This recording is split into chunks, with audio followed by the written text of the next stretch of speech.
Hi, I'm Troy Schuyler, licensed real estate broker with the Sky team at Keller Williams Realty, Southern Oregon, Umpqua Valley, and Roseburg. And looking at the dynamics here, I think there's some things that home sellers really need to pay attention to right now in this market. It is August 18th today, and if you're on the market like over 61% of the home sellers nationally, and you've been on the market longer than 30 days, you might be starting to think, what do we need to do to get this house sold? Do I need to change agents? Am I just doing something wrong? Does my house just not appeal to people? Well, you're with a majority of the home sellers these days. The market's starting to shift a little bit here. And as it does that, you can't really live in the past, right? You can't go, well, 6 months ago I coulda. So those days are gone. And so we're in a new market. We're in a transitioning market. And as a home seller, if you're wanting to sell and you need to sell, you have a time frame to keep or whatever, it's really important for you to understand these data-driven statistics that I share. I share them every week on my social media channels, Facebook, Instagram, LinkedIn, TikTok, wherever you might be. And so for home sellers today, really need to pay attention to these numbers, because over the past month, well, July, over 19% of the listings on the market had a price reduction. We're seeing massive price reductions come in too, not just little $5,000 or $10,000 price reductions, which may seem like a lot, but in the north of $500,000 price range, you might see a 50, 60, 80, 100 or more $1,000 price reduction. So we're seeing some big price reductions. Sellers are feeling it.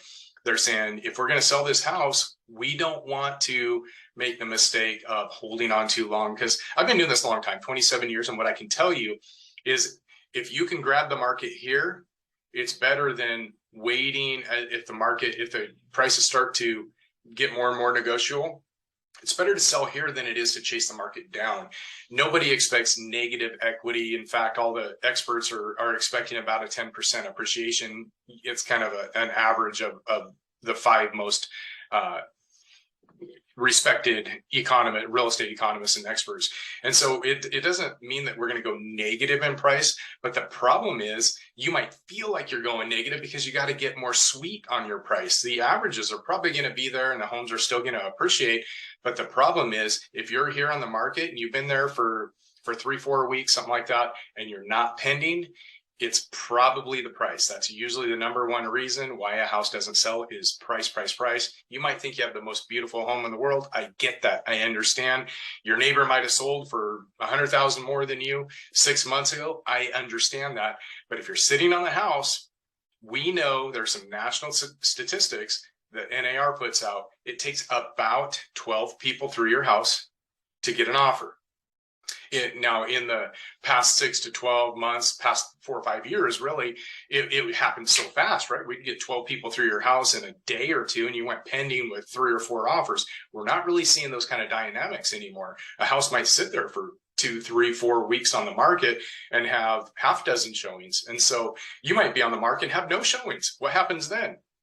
Well, I got a little whiteboard here that I created to give you a visual, because I think it's really important for you guys to understand kind of where the market's at and where sales live, okay? And so when you're looking at this, it's basically just a bullseye, right?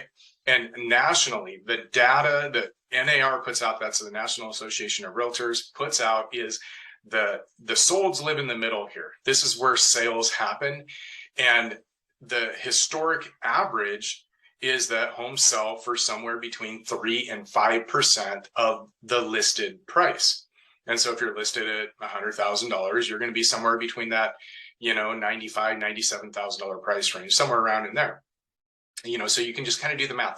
That kind of tells you, am I in the ballpark? So if you're not getting showings, you might be in this outer ring here, because what happens is, if you're over 10% or more, you're out of the sold territory. This is where solds live. This is where you want to be, that 3 to 5%. If you're getting regular showings, that's a good sign. But if you get, over 12, you get 15, 20, 30 showings and no offers, you got a problem with your price. I can just tell you that. And so this is where you need to get real, and you got to get real strategic, because like I said, you definitely don't want to be on the other end of it and have to negotiate much more in the future if you don't make some drastic changes today, like we're seeing. Lots and lots of price reductions coming in, like I mentioned. So pendings have pulled back a little bit, a lot more homes hitting the market. So there's a lot of dynamics happening that are causing sellers to have to be a little bit more competitive. So it's just not the same market that we were in last year. So here's the thing out here, if you're over 10% over market price, you're overpriced and you're not going to sell because you're not where sales live. And so that would be an example. If you want to do a $5,000 or $10,000 price reduction, and that's not going to put you within that 3 to 5% of what the other homes are selling for, which you really got to pay attention to that. It's not going to do anything. And so if you're not getting any showings, chances are you're 10% or more over where you should be on the market. And so you really need to have your agent look at those numbers and really evaluate those and see where you're at. Like I said, if you get a lot of showings and no offers, you could be 10% or more over full price, because after about 12 showings, you should get an offer or two. That's just the way real estate works, always has. It's been those statistics for as long as I can remember, about 3 to 5%. So if you're in this outer ring here and you're getting kind of frustrated, bored, wondering if maybe, you made a mistake, putting the house on the market. If you need to sell, if you got a legitimate reason to sell, life, death, birth, empty nesters, all the main reasons why people buy and sell real estate. If that's really in your plan to do, you gotta have a strategy to match it. And your motivation will determine what your strategy is. And so if you just don't care, then you can turn off the video now, because this isn't going to help you out. This is to help you get your house sold if you're going stale on the market, if you're that 3, 4, 5 weeks on the market or more. So if you're out here and you're overpriced, what happens?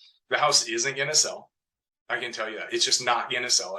I've been doing this a long time, and your house will not sell if it's over full price. You're going to get offers possibly, but it's going to be within that 3 to 5% of where it should be.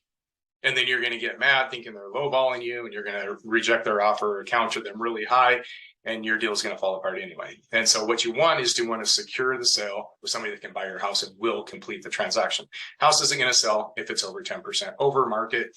Your house is going to expire. Oftentimes that's what happens. We're starting to see more expired listings come through.